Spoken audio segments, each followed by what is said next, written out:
I'm Duncan McLeod. This is TC Daily, the technology show brought to you by TechCentral. If you haven't subscribed, please do so. You can do that at youtube.com/TechCentral, or why not subscribe to our daily newsletter as well? You can do that at techcentral.co.za/newsletter. Now, a question. Is it possible to deliver ultra-affordable fibre broadband uncapped into low-income communities in South Africa and to do so profitably? My next guest thinks it is. Steve Briggs, very good to see you again. Welcome to the studio. Thank you very much. Thanks for having me. Steve, last time I spoke to you, you were at Seacom. You're now CEO of Isizwe. Why the shift? Right. So I had a great time at Seacom. I was there for 5 years. I think what Seacom taught me was, or gave me a front row seat to the digitization on the continent, particularly the East African and Southern African markets where Seacom's cable system operates. Also great exposure to B2B and enterprise, big digital assets like data centers and so on. So I think I've got a healthy appreciation for all the capacity and all the content that's streaming onto the continent. Right. The reason for the shift is a personal passion project of mine is to get more people onto the internet, and having seen, in a sense, the supply side sorted out at a wholesale level. So lots of subsea cables landing, huge data centers being built, all the streaming services and OTT and everything else arriving. There's still a problem in terms of getting it to everyone. And I think COVID highlighted that in South Africa. If you were in the leafy suburbs, life continued relatively unchanged if you needed to do your work or teach your kids or whatever it was. But outside of that bubble, your world came to a hard stop. And I think it highlighted the two-tier economy between those who've got equitable access to the internet and those who don't. And by far the majority in South Africa are people who fall in the those who don't category. The latter category, yeah. So that's really the interest in the project. Right. Yeah. So this name Isizwe, I know the name Project Isizwe, which was an entity, a non-profit, I think, started by Alan, not Craig Jr. Is this in any way related to Project Isizwe? It's related in as much as there's some common people who are involved. So Alan is very much involved. He's the chairman of Isizwe, the for-profit. And I think what Project Isizwe highlighted was, if you can get low-cost internet into communities, there are willing buyers. I mean, it shouldn't surprise us, but they validated that. They even pioneered the R5 per day uncapped model. What Isizwe is to take that and go and make it commercially profitable. Okay. The focus has always been on Wi-Fi, though, previously. Correct, yeah. So is Project Isizwe itself also shifting its focus to fibre? Project Isizwe is very much, as it's always been, finding communities often supported by big corporate sponsors where there is a need, and then building out a Wi-Fi mesh network to those communities. So it really runs along a different set of principles to what Isizwe is doing through PayGozo and Vumatel, which I'll unpack in a second. We'll get to now, but Project Isizwe is a non-profit. Correct. Isizwe is a for-profit. Very much a for-profit. Okay. Yeah. And a lot of the same management team as the not even same management team, just same individuals who are kind of in the startup phase of it. Understood. Alan is no longer on the board at Project Isizwe. I still am. I was a director there through the CSI component from Seacom. But aside from that, there's no sharing of management teams or anything like that between the two entities. Now, I remember before Vumatel and some of the other fibre upstarts started rolling out fibre around the country, telecommunications operators in South Africa, the big guys, said this is not feasible. I know that, I don't know if it was all of the mobile operators, but certainly some of them, and Telkom said, South Africans live too far apart, we can't roll out fibre, it's not going to make sense, maybe it'll work in Hong Kong or Singapore or somewhere like that, but we live relatively far apart in South Africa, this cannot be made to work. Along comes Vumatel, along comes a bunch of other fibre startups, and they proved them completely wrong. Now, you're saying that, just 10 years ago, companies like Telkom were saying this is not feasible, but now you're saying not only is it feasible in the leafy suburbs, but you can take fibre to townships, you can take it to low-income areas, and you can still make a business out of it, which is an astonishing statement to make. Some people might think you're mad. Going into low-income townships. Do you think there really is a business case here for deploying uncapped high-speed internet into every corner of this country? So we're in one giant laboratory test on that assumption right now. Okay. I think people are going to say we're mad.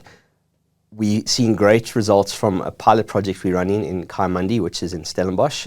So I don't think you can extrapolate this and say it's going to work for every corner of the country, but certainly metro areas where there's a higher density, call them metropolitan townships, higher density, higher level of economic activity, we do believe there's a feasible solution there.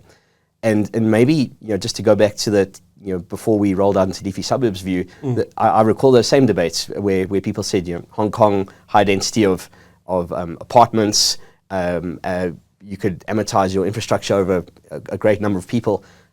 I mean, that's exactly what we're doing in townships now. Right. Just it is high density. It is high density, and just very simply, we've got, I think, roughly 16 million homes in South Africa. If you have a broad definition of what a home is, from a shack to a big house in Westcliff, we've fibered up, I think, about 3.2 million of those. At the last stats, if you look across all the big F&Os, which is an amazing achievement. Which is amazing, and I mean, it's a relatively short time. I mean, I think call it 8 to 10 years, we've created a 50-60 billion rand a year industry, and some people have done really well from building and starting and setting those businesses on. I think on average, we've got about a 25% penetration rate across those, call it 3.2 million homes. But that's kind of where it stops. And go beyond that, and your only other choices are prepaid mobile data. I know some of the big F&Os are trialing fibre township options, and I welcome it. I think there's a huge market. If we think 3.2 million served out of 16, there's another roughly 12 and a bit waiting to be done. And how we see it is if we could do the next million, there would be metro townships that have not got anything but prepaid mobile data right now. That's what we would call the next million homes. And the principle behind there is no different to what everyone identified 10 years ago, is that this has to be about density. And if you look at the density of people and users in townships, particularly the ones I've described, you naturally, well, we believe that enough 5 rand a day is spent is going to create a yield model that is as bankable, possibly even more bankable than what you would get in Parkhurst, where Vuma started. Yes. We had Dietlof Marais on the show a couple of weeks ago where he spoke about this, and in fact he mentioned Kayamandi as one of the areas where Vumatel is rolling out. Are they working with you guys, or are they running their own project? Yeah, no, completely separate projects. But I've seen same township. I've seen on the other side of Kayamandi some pink poles. So yes, I do believe there's a rollout starting there. But I guess it makes sense. It's Remgro's backyard, and therefore they'll also take a stab there. I guess so. Yeah. So tell me a bit about Kayamandi. How big is it? What are you hoping to achieve from this pilot? Sure. So it's quite a unique township. I don't think, again, every township in South Africa will share the attributes. It's really high density. So I think the total area is 3.2 square kilometers. There are 22,000 homes that we can identify with aerial surveys and so on, of which roughly a quarter are formal. By formal, I'm talking about bricks and mortar, title deeds, and so on. Yeah. And the rest, therefore, would be informal shacks, some double-story shacks. There's some really creative. Double-story shacks. You've got to go and see it to believe it. Yeah. And in total, we estimate of the 22,000 houses, that yields a population of about 100,000 people. Wow. Okay, so it's a big opportunity. It's a huge opportunity. Relatively affluent, because a lot of people don't live in that area. They're simply there to work, and are well employed. Again, I think we'd see a high level of economic activity and income than you'd see in a median South African township. Nevertheless, it's a great testing ground for how we are trying to do this internet in township model. Right. So do you go to the quarter of the houses that are formal, or are you looking at taking in fibre into shacks as well? So we do both, and we've got a model that really caters for both. So in the formal homes, we run an aerial fibre from a pole. So firstly, it's all aerial fibre. We're not trenching down your pavements a la leafy suburb style. We're doing aerial fibre because it is just a whole lot less expensive to deploy. We'll run an aerial drop to your formal home, and in there we'll put a router. It's our router. It's a public Wi-Fi SSID, and the idea there is, even though it's in your house, and even though you'll benefit from it, and possibly the 8 homes that you've built behind you in your formal home that are typically shacks will get that signal, it's not yours, it's ours. We'll call it's the community's. And in a sense, what we're trying to create is a giant hotspot of the whole area, such that there is some mobility. So not when I leave my home, my phone can't reach my router anymore, and therefore I'm not in range. Wherever I am, the SSID will pick me up, and I will have mobility around the community, whether I'm at the spaza shop or at the church or wherever I might be. And that's what we're trying to get right. So like a kind of a mesh type of network? Yeah, so I know mesh has got quite a technical definition, but in the looser sense of mesh, yes, it's I think more like a campus hotspot where you walking around your big office campus. The same SSID wherever you are. Correct. So what is the SSID? Paygozo. Paygozo is what it says, which is the name of our ISP that we use in Kayamandi. So wherever you go in Kayamandi, you can connect to Paygozo. Paygozo, that's right. The commercial model on that, please, if you're happy for me to tell you. Yes, of course. So it's an access or time-based access model, which starts at a denomination of a day. That's £5, that gets one device on the network for 24 hours.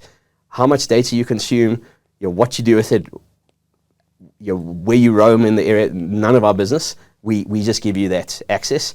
Of interest, we launched beginning of September, and we now have enough data to say that generally people who buy a 24-hour access pass burn about 1.5 gigs of data. Wow. So effectively, £5 is equating to 1.5 gigs of data. Right. We've seen speeds of 100 megs a second or more. I know it's early days and networks fill up and your curve drops from that, but that is our ambition, is that we keep those speeds at 100 megs a second at £5 a day and do what you like with it. The next option is 30 Rand for a week or 100 Rand for a month. So again, we simply trying to pick up on what fibre operators knew 10 years ago, which is if you get your density right, fibre becomes more feasible. If you get your input costs right, your unit economics are much more attractive than what we've seen so far. That's really the secret sauce, if you want to call it that. Okay, so you deploy these Wi-Fi hotspots. Yes. How do you decide which dwelling gets a hotspot? Every formal home gets a hotspot. Every single one? Yes. Okay. So of the 3,000 we've built out to so far, roughly 1,000 meet the formal criteria, and they've all got themselves a router ready. The informal side of the township gets what we call a fibre tower, which is a 9-meter high gum pole with a giant cambium AP on it, and it beams down into whatever's below it, giving you almost like a center pivot from when you fly and you see these big crop circle things. Yes. It's basically one of those in an area, and we try and iron out the dead spots between there, so that everyone in the community has effectively got Wi-Fi. Right. One of the things you'll quickly learn in working in Wi-Fi transmission in shacks is that a shack is a giant Faraday cage. Yes. So there are challenges in getting the signal in. We've got solutions on that, effectively little antennas with boosters that can help out. But not all shacks are complete Faraday cages. So you are getting some signal, and we are working on how to make it better for everyone here as well. Okay, and so what sort of density are we looking at in the shackland areas? How many meters between poles? Roughly 50 meters between poles. In terms of how many people you're reaching, that is so variable, because, as I say, some cases you've got large spaces between, and others you've got double-story shacks back to back to each other. And are each of these poles linked with fibre? Yes, all the poles, so all the backhauls on fibre. Via aerial fibre? Via aerial fibre into the access point. So we're not meshing in the classic sense where we're doing backhaul on Wi-Fi as well, or on radio. We are doing it all on fibre from a backhaul side. Amazing. Okay, and so what has take-up been like so far? So our model required, I think, 40% of the adults to take it up with one device and spend 70 Rand a month. We've blown all three of those metrics. We've got more people than we thought, because townships are generally denser than you think. We've got more devices per person than you thought. We've, over the last week, helped set up 4 smart TVs in Kayamandi. Now that there's effectively uncapped Wi-Fi, user behavior changes, and people are spending more than we anticipated. So far, and again, it's early days, that's why we're doing this proof of concept, we believe we're well on the right side of every metric we've set ourselves. Right. The 1.5 gigabyte per average consumption, is that above what you were expecting? No, not really. We've provisioned some pretty big backhaul. Yeah, because this is uncapped. I mean, if there's a sudden surge, if every shack has now got Netflix, what happens if there's a massive surge? We just up our backhaul. So our backhaul partner is Liquid in this case. They've been very supportive. of this project. And I mean, we're buying on commercial terms. We've got a big liquid manhole, meet me manhole cover in Kayamandi, and we'll just turn up more on the backhaul there if we need it.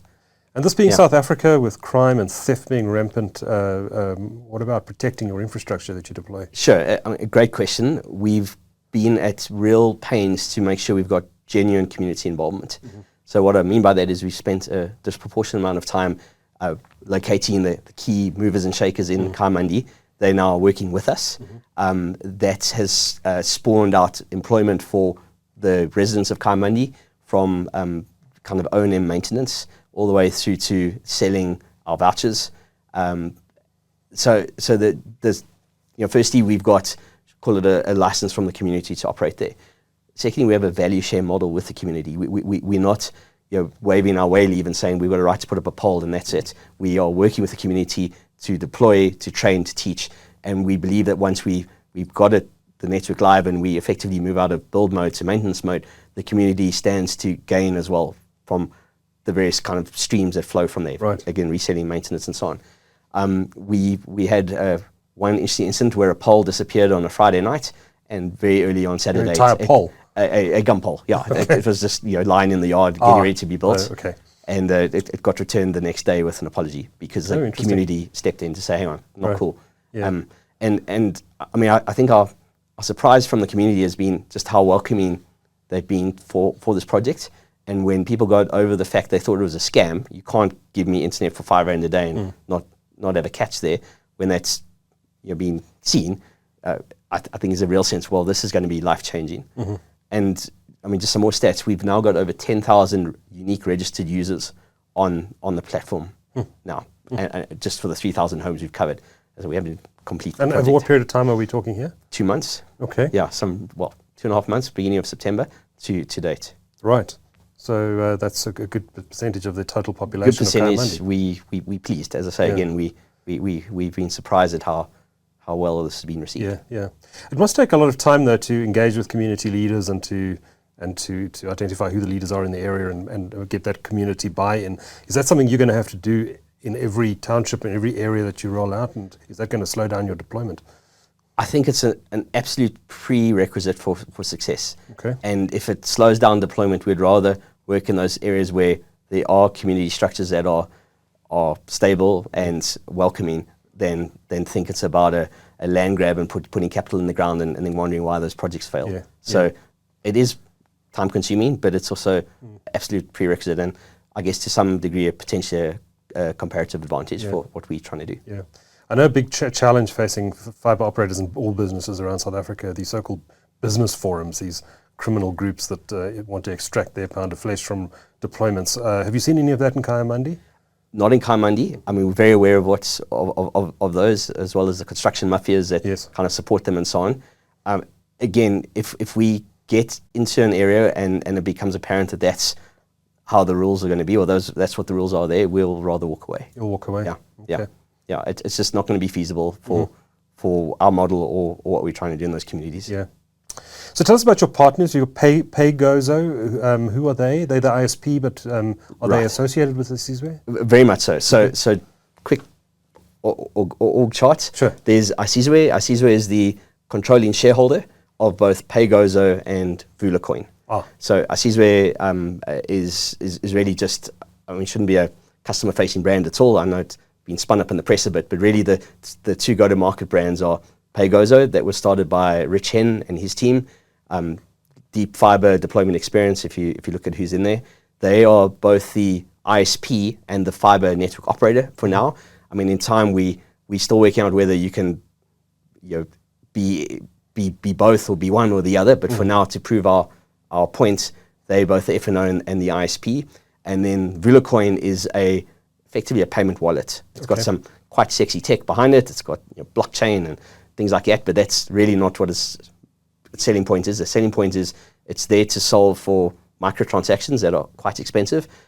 Just give you an example, if you were to buy R5 vouchers every time you needed internet on your kind of normal bank rails, let's say you got a Capitec card, not picking on Capitec, any bank would be the same. Sure. You're going to pay roughly R250 through the value chain just to have that R5 put in.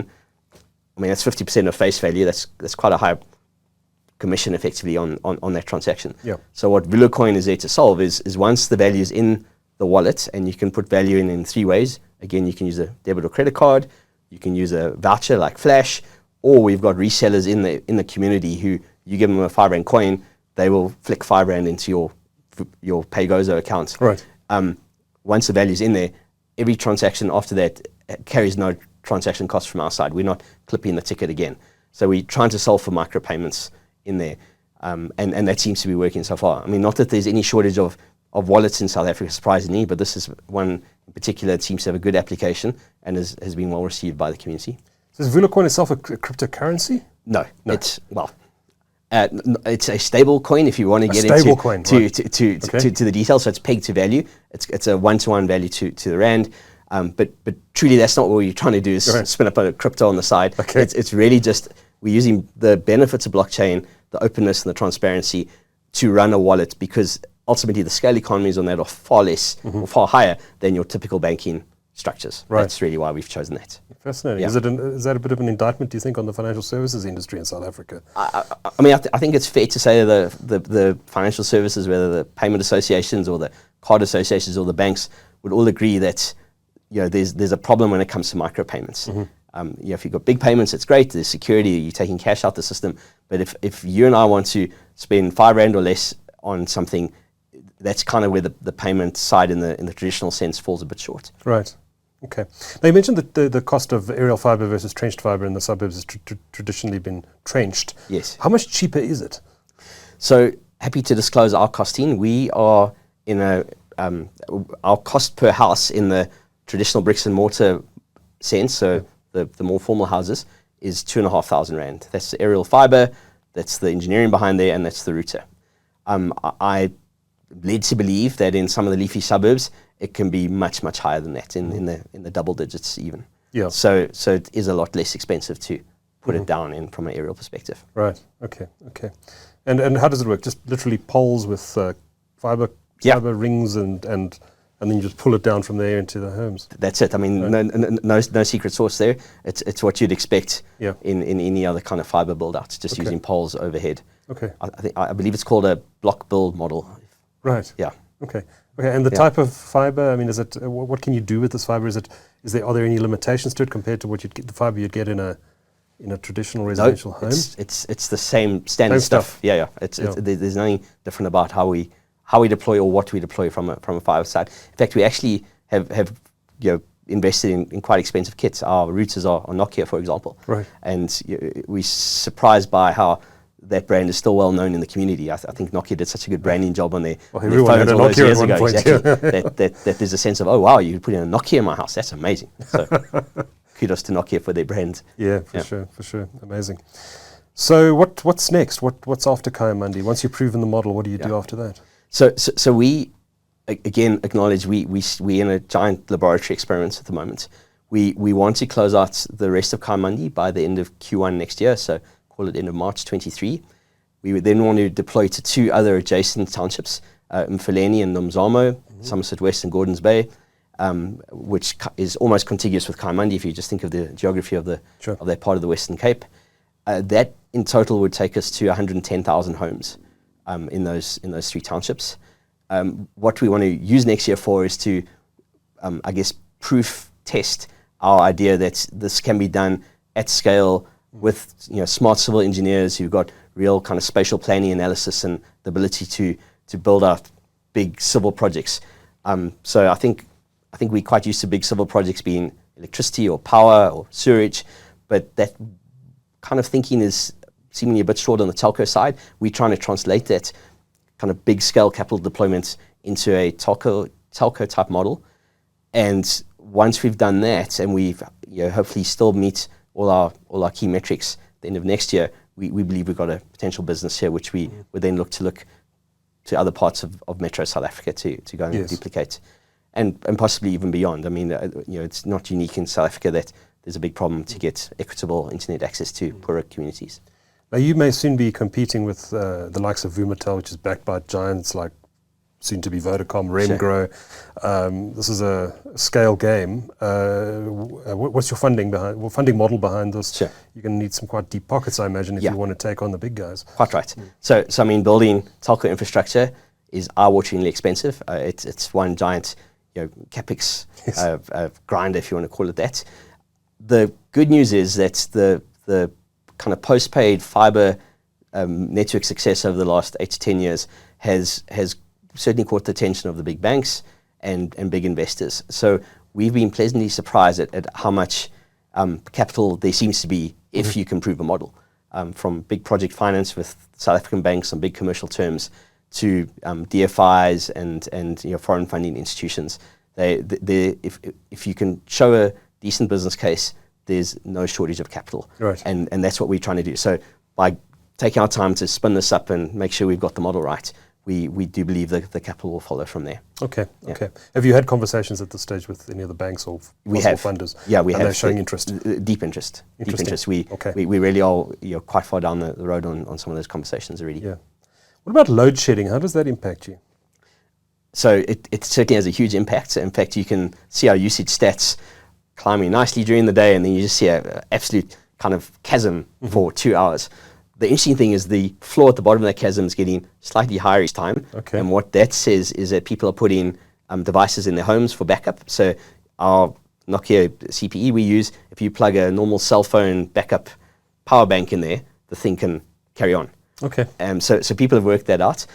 Interestingly, though, on the kind of less formal side, the big Wi-Fi access points I was talking about earlier, we actually can keep those up during load shedding. We've got a really interesting bit of technology that allows us to, from our kind of central node in Kayamandi, power those so that during load shedding, you actually still have access to the internet. We keep the internet up and we keep the signal beaming down.